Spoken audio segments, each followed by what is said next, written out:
हरे कृष्णा कृष्णा कृष्णा हरे हरे, हरे राम राम हरे हरे। हरे कृष्णा। मैं हूँ आपका दोस्त, आपका होस्ट, आपका दास IS बाबा जी, यानी कि I am servant of you.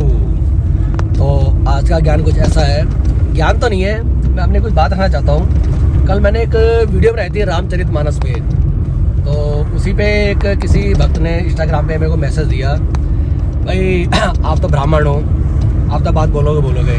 उनका क्या है, जो निम्न जात के हैं, जो नीची जात के हैं, उनका क्या है, उनको तो बात सुनने को मिलती है। तो भाई मेरा भाई, मैं कुछ आपसे बात रखना चाहता हूँ। यहाँ पे जातिवाद का बात नहीं हो रही है। मैंने कल कहा था कि रामचरितमानस में कहीं भी श्री राम जी ने ये नहीं कहा कि जातिवाद को बढ़ावा दिया है, क्या किसी जात पे कुछ बात बोली है। यहाँ पे कहीं पे कुछ ऐसा नहीं लिखा। तो मैं आपसे कुछ एक बात रखना चाहता हूँ। जैसे आप कह रहे हो आप कोई ब्राह्मण हो, आप देखो भाई, ये तो कर्म के अनुसार भगवान का आशीर्वाद मिला कि मैं ब्राह्मण कुल में पैदा हो गया हूँ। तो इसलिए मुझे बड़ा प्राउड है कि मुझे भगवान का थैंक यू बोलना, भगवान का धन्यवाद बोलना चाहता हूँ। भगवान का थैंक यू सो मच कि भाई आपने मुझे अपने कर्म अनुसार मेरे को ब्राह्मण परिवार में पैदा किया। और लेकिन मेरे में उसको कुछ अभी तरंग भर गई मात्र, कुछ अभी मेरे में कुछ ज्ञान नहीं है ऐसा कि मैं अपने ब्राह्मण में होने के बाद वो करूँ मैं। लेकिन हाँ, आपको कुछ बात बोलना चाहता हूँ कि मैं जितना मेरा ज्ञान है, जितना मैं पढ़ा हूँ, जितना मैं शास्त्र थोड़ा बहुत पढ़ा हूँ, कि पहले 4 वर्ण होते थे, ब्राह्मण, क्षत्रिय, वैश्य, शूद्र। ब्राह्मण वो हमारे कंधों से ऊपर का हिस्सा होता है, जो दिमाग का हिस्सा होता है, उसे कहते हैं ब्राह्मण। कंधों से यानी कि बल, यानी कि उसे कहते हैं क्षत्रिय।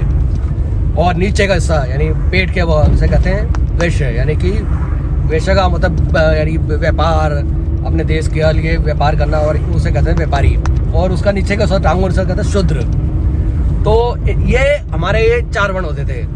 ब्राह्मण का हम बताता था, वो चाहे उसके शरण में कोई भी आ जाए, चाहे वैश्य आ जाए, क्षत्रिय आ जाए, निम्न जात का आ जाए, नीची जात का आ जाए, उसका काम था सिर्फ शिक्षा देना।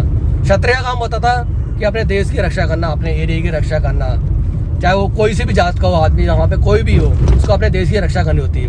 वैश्य का काम होता था अपने देश के लिए बिजनेस करना, अपने देश का व्यापार बढ़ाना, अपने देश की तरक्की करना, उसका काम वही होता था। और शूद्र का काम होता था कि देश की साफ सफाई करना, यानी बिल्कुल अपने देश को साफ सुथरा रखना है, अपने देश को स्वच्छ रखना है, ताकि मेरे देश में कोई बीमारी ना फैले, कोई किसी नागरिक को कोई बीमारी ना हो, उसका काम ही होता है। और ये सब अपना काम, हर कोई अपना काम ईमानदारी से करते थे। तो इसमें कोई बुरी बात तो नहीं है, सब अपना काम अपनी ईमानदारी से करते थे। लेकिन बात कहाँ बिगड़ी, बात आगे बढ़ी कि हमारे शिक्षा पद्धति में, कि हमें शुरू से शिक्षा ढंग से मिली नहीं। हमारे स्कूल और कॉलेज में हमें पढ़ाया नहीं गया। अगर हमें स्कूलों में अगर शास्त्र पढ़ाए जाते, ग्रंथ पढ़ाए जाते, भगवत गीता, रामायण पढ़ाई जाती, तो आज हमें ये बातें देखने को नहीं मिलती। क्योंकि आज राजनीति और राजनेता अपनी राजनीति इसी में चमका रहे हैं, जातवाद को लेकर, कि भाई ये जात इस जात का है, ये इस जात का है। तो हम इसी में उलझे हुए हैं और हम इसी में हम लड़ मर रहे हैं। तो देखो, मैंने यही बात करी थी रामचरितमानस में। श्री राम जी ने कहीं भी नहीं कहा कि मैं इस जातिवाद के लिए बढ़ावा दिया है। आपको मैं एक कहानी सुनाता हूँ कि जो इसने मेरे को मैसेज किया है कि भगवान के लिए एक कहानी है। एक हमारे एक अमेरिका में एक लेडीज थी जो नास्तिकवाद पे PhD कर रही थी। यानी उनका कहना था कि भगवान नाम की कोई चीज़ ही नहीं है, गॉड नॉट एग्जिस्ट। तो उसके लिए PhD करी थी वो। तो एक दिन वो, जिस दिन उनको डिग्री मिलने वाली थी मैडम को, तो वो न्यूयॉर्क में जा रही थी डिग्री लेने। तो न्यूयॉर्क की लाइट पे, वो रेल लाइट पे खड़ी थी वो। तो वहाँ पे हमारे कोई इस्कॉन के डिवोटी आए। उन्होंने कहा कि मैडम भगवत गीता लीजिए भाई, इससे आपके जीवन में चेंज आएगा, आपके जीवन में बदलाव आएगा, एक बार पढ़िए। तो मैडम ने सोचा कि चलो भाई PhD लेने, तो PhD डिग्री तो मिल ही जाएगी मेरे को, चलो ये एक किताब और ले लेती हूँ, ये भी पढ़ लेती हूँ, देखता हूँ क्या इसमें क्या बदलाव आएगा। क्योंकि मैं ये तो प्रूफ कर ही दूंगी मैं कि भगवान नाम की कोई चीज़ नहीं है। वो मैडम गई, अपनी डिग्री ली, रात को घर पे आई और उन्होंने रात को ही भगवत गीता पढ़ी। उन्होंने सिर्फ 3 चैप्टर पढ़े थे, और उन्होंने क्या किया, उन्होंने एक हाथ में डिग्री ली और एक हाथ में लेटर लिया और उन दोनों का मिलन करा दिया, बुक सुहा कर दिया। उनके जीवन में इतना बदलाव आया, उन्होंने पूरी रात को भगवत गीता पढ़ी। और आज वो लेडीज़, आज वो माता जी 16 राउंड करती हैं। और वही माता जी ने हमारे राधानंद महाराज जी से दीक्षा ली और मुंबई में बड़े बड़े लेक्चर दे रही हैं भगवत गीता के ऊपर। वो बता रही है भगवान नाम की क्या कौन है, भगवान कौन है।